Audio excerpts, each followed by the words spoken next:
are the imports that we use to train and display the data and import the data. The second is us importing the data from the CSV file, and it's displayed here.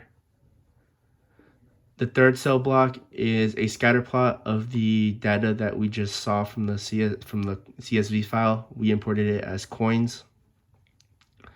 The fourth cell block is training the data from the coins using the train test split that we imported above. The fifth cell block is us generating our model using our training data. And the classification model that we used is the kernel nearest neighbor model. And the reason we chose this model was because the playground that was given to us in the lab doc was actually very interesting to visualize how each nearest neighbor is affected by the value of the kernel.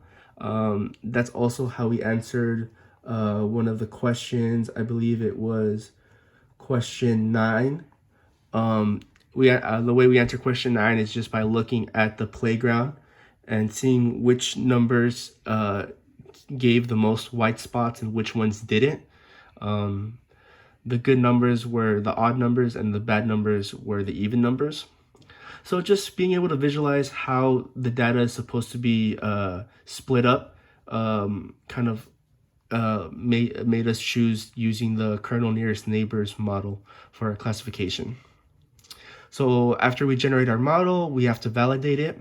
So to test our accuracy of our model, I use the original X and Y values. So the X values are the reflectance and weight, and then the Y values is the denomination, which is it's here in the fourth cell block, X and Y, capital X and lowercase y. So now we predict the capital X values using our model, and they're outputted in the lowercase x. And we compare those two values with the expected value.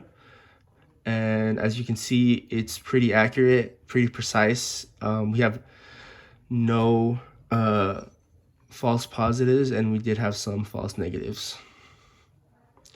So for our second to last cell block, we have the data displayed. And here we're using around 500 data points between 20 and 30 and 300 data points between 2 and 8 to predict our decision boundary. And also we have the scatter plot of the training data. So here's our boundary, which looks pretty good given the data from the original scatter plot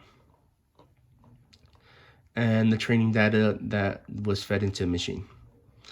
So now once we run the pickle, once we dump our classifier into a pickle file, we go over to our Docker and we run the image. I already created the image beforehand. Here I'm just running the commands, and the final command we have is from the lab doc.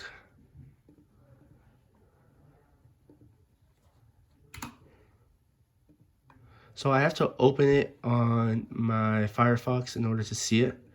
It doesn't output on the terminal for some reason. Here's the output that we get, and that is our classification model. Thank you.